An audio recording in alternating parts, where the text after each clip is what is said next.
सभी बहनों को नमस्कार। आज हम 26 मार्च 2017 पर्यवेक्षक महिला आंगनवाड़ी जो है पेपर उसका देखने वाले हैं। हमने अभी तक इसके लगभग 4 पार्ट जो है अपलोड कर दिए हैं। क्वेश्चन नंबर 21 से शुरुआत करते हैं आज। ठीक है, बहुत ज़्यादा हेल्प मिलने वाली है इन सब चीज़ों से, क्योंकि ये क्वेश्चन जो है वो प्रीवियस ईयर मतलब पहले जो है पेपर उसमें आए हुए हैं और आगामी पेपर में भी जो आएंगे वो क्वेश्चन आपको कंप्लीट करवा जाएंगे, ताकि आपको लगभग ये 55 नंबर का सिलेबस होने वाला है, 55 नंबर का पोर्शन होने वाला है। ये कौन सा? पोषण और स्वास्थ्य का। तो 55 में से मैं चाह रहा हूं कम से कम आपके 45 नंबर कवर हो जाए। ठीक है, 45 नंबर कवर हो जाए कम से कम 55 में से, और वो आपको व्यवस्थित तरीके से हो जाएंगे। ठीक है, शर्त है कि आप सारे पार्ट्स सारे वीडियो को देखते रहें, ताकि जितने भी क्वेश्चन आईएमपी क्वेश्चंस जो है मैं दे रहा हूं आपको, वो सारे के सारे क्वेश्चन आप याद करते जाए और आपकी तैयारी जो है बहुत अच्छे से होती जाए। ठीक है, देखिए आपको पता है कि 28 फरवरी से जो है पेपर स्टार्ट है, और 28 फरवरी से इतना समय अब है नहीं कि आप इतना पूरा सिलेबस को जो है खत्म करोगे। सिलेबस भी इतना बड़ा है और इतनी बड़ी बड़ी बुक्स हैं, तो बेस्ट आपके लिए यही रहेगा जो मैं आपको बता रहा हूँ। चलिए शुरुआत करते हैं, मगर शुरू होने से पहले वीडियो को लाइक जरूर कर दे और सब्सक्राइब कर ले, ताकि आपको आगे मिलते रहे वीडियो। क्वेश्चन 31 है हमारे पास। गर्भ अवस्था के दौरान फोलिक अम्ल युक्त अनुपूरकों का सेवन खालिस्तान का जोखिम घटता है। ठीक है, तो गर्भावस्था के दौरान फोलिक अम्ल, ये क्वेश्चन हमने लगभग पार्ट सेकंड पार्ट थर्ड में भी देखा है कि गर्भावस्था में कौन कौन सावधान रखना चाहिए, क्या देना चाहिए, क्योंकि टॉपिक ही वो है। ठीक है ना, तो इसका सही आंसर हो जाएगा तंत्रिका नाल दोष, जिसको न्यूरल ट्यूब डिफेक्ट के नाम से जाना जाता है। ठीक है ना, तो गर्भावस्था के दौरान फोलिक अम्ल युक्त अनुपूरक का सेवन करना चाहिए, जिससे तंत्रिका नाल दोष या न्यूरल ट्यूब डिफेक्ट का खतरा कम होता है।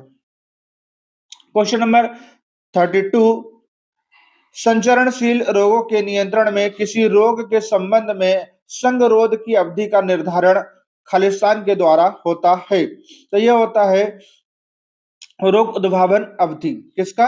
रोग उद्भावन अवधि। रोग उद्भावन अवधि ऐसा है जो संचरणशील रोगों के नियंत्रण में आपको फायदा देती है। क्वेश्चन 33, विटामिन ई वह मुख्य लिपिड घुलनशील विटामिन है जिसमें क्या होता है? विटामिन ई में क्या होता है? ठीक है ना, तो सीधी सी बात है कि विटामिन में ई में जो है एंटीऑक्सीडेंट के गुण होते हैं। विटामिन ई में क्या होता है? एंटीऑक्सीडेंट के गुण होते हैं। ठीक है, देखिए अभी पार्ट सेकंड की बात करें, हमने जो पार्ट सेकंड अपलोड किया था उसमें क्वेश्चन आया था कि विटामिन डी, बहुत सारे हमारी बहनें या फिर बहुत सारे स्टूडेंट ऐसे हैं जिन्हें कंफ्यूजन रहता है विटामिन डी जो हमें सूर्य से मिलता है। हमने यही पढ़ा है क्योंकि, ठीक है ना, तो मैं बता चुका था उसमें कि विटामिन डी जो है सूर्य से नहीं मिलता है। विटामिन डी हमारे शरीर खुद बनाता है। सूर्य की किरणें हमारे शरीर पर पड़ती हैं जो हमारी सेल्स को जागृत करती है, और हमारी सेल्स जो है वो विटामिन डी का निर्माण करती हैं। ठीक है ना, तो कुछ गलतफहमी थी वो आपको दूर की थी मैंने, और जो भी चीजें रहेंगी वो आपको व्यवस्थित तरीके से समझाते चलूंगा मैं। आप बढ़िया तरीके से इनको देखते जाएं, याद करते जाएं। क्वेश्चन 34, इनमें से किसे छोड़कर अन्य कारणों के कारण चेचक या स्मॉल पॉक्स का उन्मूलन हो पाया था? ठीक है, चेचक इन स्मॉल पॉक्स मतलब छोटी माता के नाम से जानते हैं हम इसको। छोटी माता जो शरीर में छोटी छोटी फुंसियां हो जाती है उनको। ठीक है ना, तो किसके कारण हो पाया था? तो यह था अतिरिक्त मानव भंडार नियंत्रण। ठीक है ना, क्या था? अतिरिक्त मानव भंडार नियंत्रण के कारण ये हो पाया था। क्वेश्चन 35, राष्ट्रीय पोषण संबंधित रक्त अल्पता नियंत्रण कार्यक्रम में रक्त अल्पता की रोकथाम एवं उपचार करने पर लक्षित है। ठीक है ना, तो रक्त अल्पता जो है सबसे ज्यादा महिलाओं में होती है, गर्भवती महिलाओं में होती है, यानी कि खून की कमी, हीमोग्लोबिन की कमी। देखा होगा आपने गर्भावस्था के दौरान हीमोग्लोबिन जो है 9 या 10 पॉइंट तक आ जाता है, सामान्यतः 12 होना चाहिए, 13।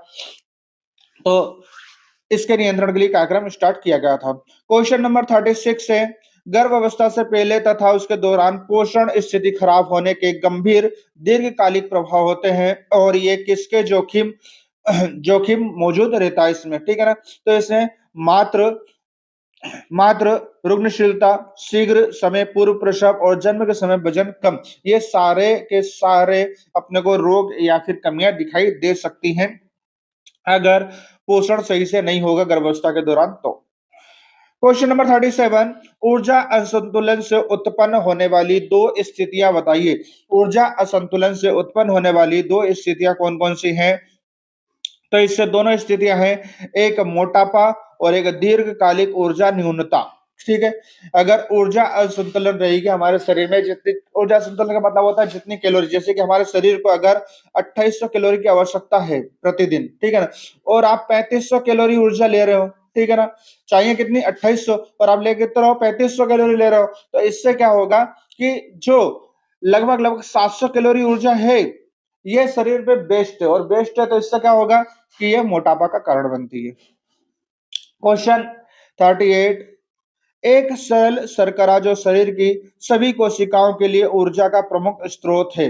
ऐसा कौन सा शर्करा जो है शरीर की सभी कोशिकाओं के लिए ऊर्जा का स्रोत है? तो ये होता है ग्लूकोज। क्या होता है? ग्लूकोज। जैसे देखते हैं कि मानव शरीर अगर थक जाता है तो उसको ग्लूकोज दिया जाता है।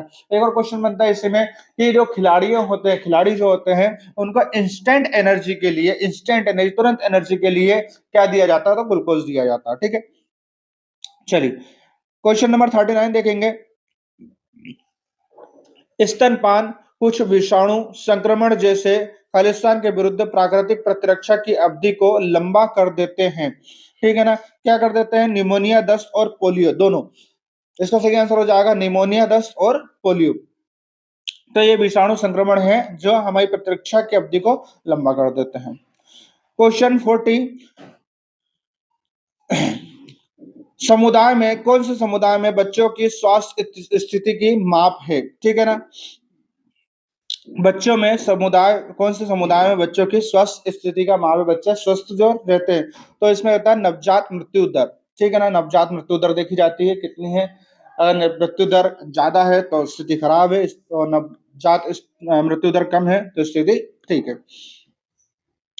क्वेश्चन 41, गर्भवती स्त्री को अपने आहार में इनमें से किस प्रकार के भोजन से बचना चाहिए? तो कई बार बता चुका हूं मैं, पार्ट सेकेंड, थर्ड, फोर्थ में हर बार एक ना एक क्वेश्चन, एक या दो क्वेश्चन आते ही हैं। तो कुछ ऐसी चीजें हैं जिनसे बचना चाहिए, तो दो चीजें बता रहा हूं। पहली, जितने भी प्रकार के जंक फूड होते हैं, तला हुआ, ज्यादा से ज्यादा तला हुआ, इससे बचना चाहिए। और दूसरा, मादक पदार्थ, शराब, अल्कोहल, तंबाकू, इन चीजों से बचना चाहिए। ठीक है ना, तो ऑप्शन है हमारे पास बासी भोजन, जंक फूड, मसालेदार और तेलीय ग्रेवी और उपरोक्त सभी। तो इसका सही आंसर हो जाएगा उपरोक्त सभी। सभी से गर्भवती स्त्री को न मसालेदार खाना चाहिए, न तला हुआ खाना चाहिए ज्यादा, और ना ही मादक पदार्थ, एल्कोहल, तंबाकू वगैरह का सेवन करना चाहिए। क्वेश्चन नंबर 42 देखेंगे। आईसीएमआर 2010 के अनुसार स्त्रियों के लिए कैल्शियम की अनुशंसित अनुमति कितनी है? 2010 के अनुसार स्त्रियों को कैल्शियम जो है वो कितना लेना चाहिए प्रतिदिन? तो प्रतिदिन कैल्शियम जो है 600 मिलीग्राम प्रतिदिन लेना चाहिए। प्रतिदिन कितना? 600 मिलीग्राम प्रतिदिन लेना चाहिए। क्वेश्चन नंबर 43 देखेंगे। आयरन की कमी से होने वाले एनीमिया के कार्यात्मक प्रभावों में शामिल है। आयरन की कमी अगर हो रही है तो आयरन कमी से होने वाले एनीमिया रोग जो है उससे क्या कार्यात्मक प्रभाव शामिल हो सकते हैं? तो पहला ऑप्शन है हमारे पास निडरता, बेचैनी और क्षीण कार्य प्रदर्शन। दूसरा है ताप नियंत्रण में गड़बड़ी। तीसरा है मात और प्रसव पूर्व मरणशीलता एवं रुग्णशीलता में वृद्धि। और फोर्थ है उपरोक्त सभी। तो इसका सही आंसर हो जाएगा उपरोक्त सभी, यानी कि सारे के सारे इसमें सही है, आयरन की कमी से सब कुछ होता है। क्वेश्चन 44, गर्भ अवस्था के दौरान खालिस्तान के कारण आधारी चयापचय में वृद्धि होती है। गर्भ अवस्था में ऐसा क्या हो जाता है, किसके कारण होता है, जिसमें आधारी चयापचय में वृद्धि होती है? तो त्वरित उत्तक संश्लेषण, सक्रिय उत्तक द्रव्यमान में वृद्धि, हृदय वाहिकाएं एवं फुफ्फुसीय कार्य में वृद्धि, और उपरोक्त सभी। तो ये सभी के कारण ये होता है। क्वेश्चन 45, गर्भ अवस्था के दौरान आयोडीन न्यूनता विकार किस किस प्रकार से गर्भस्थ शिशु को प्रभावित कर सकता है? ठीक है, गर्भ अवस्था के दौरान आयोडीन न्यूनता विकार किस किस प्रकार से गर्भस्थ शिशु को प्रभावित कर सकता है? तो तंत्रिकी कृत्रिमता, मुख बधिरता, भेंगापन और उपयुक्त सभी, ये सब कुछ हो सकता है। अगर आयोडीन कमी है गर्भावस्था के दौरान तो बच्चा जो है उसमें हड्डियां भी कमजोर हो सकती हैं, गूंगा भी हो सकता है, भेंगापन भी हो सकता है, ये सारी समस्याएं हो सकती हैं। क्वेश्चन 46, शाकाहारी माता में खालिस्तान कमी होने की संभावना अधिक होती है। जो माताएं शाकाहारी हैं, मांस मच्छी मटन नहीं खाती हैं, तो उनमें क्या कम हो सकता है? तो उसमें विटामिन B12 की कमी हो सकती है। क्या कमी हो सकती है? विटामिन B12 की कमी हो सकती है, जिसको टेबलेट वगैरह लेकर के पूरा किया जा सकता है। क्वेश्चन 47, अंत्योदय अन्न योजना के अंतर्गत वह कौन सी एक अनुपूरक खाद्य सुरक्षा योजना है जो निर्धनता व्यक्तियों को खालिस्तान भोजन प्रति परिवार के लिए पात्र बनाती है? यानी कि जो गरीब लोगों को भोजन के लिए राशन मिलता है, वो कितना मिलता है प्रति महीने? सीधी बात यह है, ठीक है ना। तो ये मिलता है 35 किलोग्राम परिवार को मिलता है एक महीने के लिए। क्वेश्चन 48, प्रसव पूर्व विकास में शामिल है। प्रसव पूर्व विकास में क्या शामिल है? गर्भधारण पूर्व अवधि, भ्रूणीय अवधि, गर्भज अवधि और उपरोक्त सभी। तो इसमें आएगा सभी, उपरोक्त सभी। क्वेश्चन 49, कर्ण मूल शोध यानी जिसको गलसुआ बोल सकते हैं अपन, गलसुआ मम्स जो गाल में होता है, में अधिकतम संक्रामकता की अवधि खालिस्तान होती है। तो ये सूजन से सबसे पहले आती है, सूजन, दर्द, बुखार, और उसके बाद ये ठीक हो जाता है। कितने दिन में? 7 से 8 दिन में ये अपने आप ठीक हो जाता है। आप डॉक्टर को नहीं दिखाओगे, पट्टी नहीं रखोगे, टेबलेट नहीं लोगे, तो भी ये 7 से 8 दिन में ठीक हो जाता है। सबसे शुरुआत होती है सूजन से। क्वेश्चन नंबर 50, फ्रीनोडर्मा खालिस्तान के कारण होता है। फ्रीनोडर्मा जो होता है वो किसके कारण होता है? तो ये होता है अनावश्यक अम्ल, वसा अम्ल के कारण होता है, ठीक है ना। नॉन एसेंशियल अम्ल के कारण होता है, ज्यादा वसा लोग है तो इसके कारण भी फ्रीनोडर्मा होता है। क्वेश्चन 51, इनमें से कौन सा रोग आक्रमण के बाद जीवन पर्यंत प्रतीक्षा दे जाता है? इनमें से कौन सा रोग आक्रमण के बाद जीवन पर्यंत प्रतीक्षा दे जाता है? तो सही आंसर है इसका टाइफाइड। क्या सही आंसर इसका? टाइफाइड। टाइफाइड जो है वो आक्रमण के बाद भी जीवन पर्यंत प्रतीक्षा दे जाता है। क्वेश्चन 52, भोजन के मुख के पिछले भाग में पहुंच जाने के बाद निकलने की प्रक्रिया क्या कहलाती है? जब हम भोजन करते हैं, चबा लेते हैं, चबाने के बाद जब भोजन अंदर जाता है तो उसको क्या कहते हैं? उसको बोलते हैं हम स्वचालित, ऑटोमेटिक गले से अंदर जाना, जिसको भोजन नली से बोलते हैं, भोजन नली से अंदर जाना। क्वेश्चन नंबर 53, हरे पत्तेदार सब्जियों और ताजे फल किसका अच्छा स्रोत नहीं है?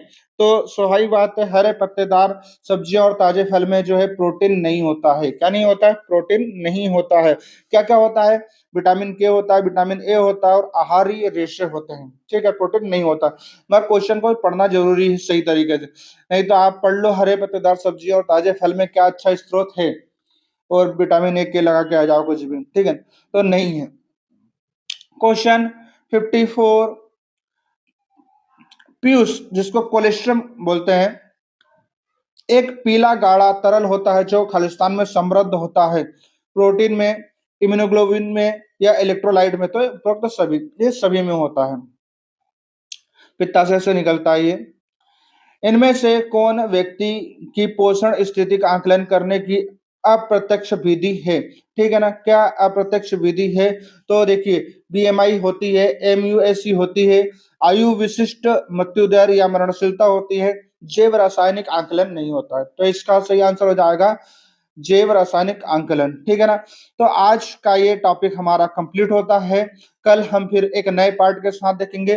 कल पार्ट 6 में अपलोड करूंगा। बेहतरीन क्वेश्चन आपको देने वाला हूं। ये क्वेश्चन आपकी एग्जाम में बहुत ज्यादा मदद करने वाले हैं। वीडियो को लाइक करें, शेयर करें, और अगर नोट्स चाहिए हो तो नोट्स के लिए हमारे नंबर 9753354830 पर मैसेज करें। आपको 140 रुपीज में नोट्स उपलब्ध करा दिए जाएंगे, जिसमें पूरा सिलेबस कंप्लीट रहेगा, शॉर्टकट नोट्स रहने वाले हैं और आपकी बहुत हेल्प होने वाली है। फिर मिलेंगे नए वीडियो के साथ। जय हिंद, जय श्री राम, जय श्री राम।